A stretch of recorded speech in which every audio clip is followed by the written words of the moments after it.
Here's some things to consider when buying a condo in Chicago. Let's talk about the most obvious, HOAs. So if you're considering a condo, there's going to be an HOA attached to it. And with an HOA, you have HOA fees. The fees normally consist of things to help manage your building. So reserves, operational costs, amenities, and maintenance. Those are probably the main things.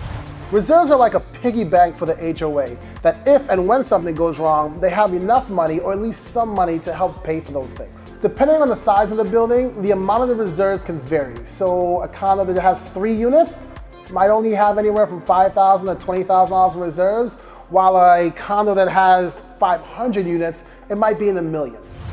So amenities is another thing that fees pay for. So things like a doorman, having a maintenance person on staff, pool, gym, elevator service, all those things are included. So if you have more of those things in an HOA, fees tend to be a little bit higher.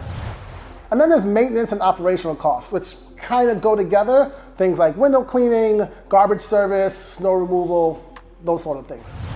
Then you have to consider location. Location of the condo, not just in the city, but in the building.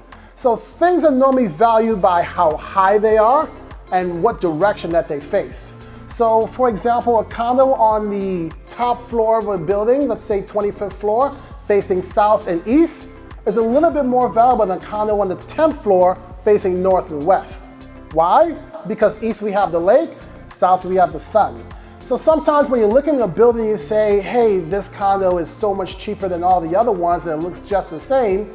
It's sometimes the location in the building can affect those prices. Let's talk about parking. Even though Chicago is probably one of the best cities to get around by public transportation, having a parking spot in a condominium is a premium. I sometimes have clients say, JP, I don't need parking, I don't have a car, I'm gonna sell my car, I'm fine. If parking is an option to buy with the unit, I suggest that you do it. You can always rent it out for a few $100s to make your money back, and then when you're reselling, your place looks a little bit better than the next one. Rentability. So, Chicago's an incredibly transient city. A lot of people come here for work, new jobs, school, so on and so forth. And at some point, you'll probably outgrow a condo or just want to live in a different neighborhood. And having the ability to rent that place out instead of selling it is a pretty good option. So understand the rental rules are huge. There are 3 main ones that I see. 1, 100% owner occupied, which means no one can rent out their unit. 2, a percentage of owners can rent out their unit at one time. And 3, no cap at all, which means anyone can rent out the unit at any time, no wait list.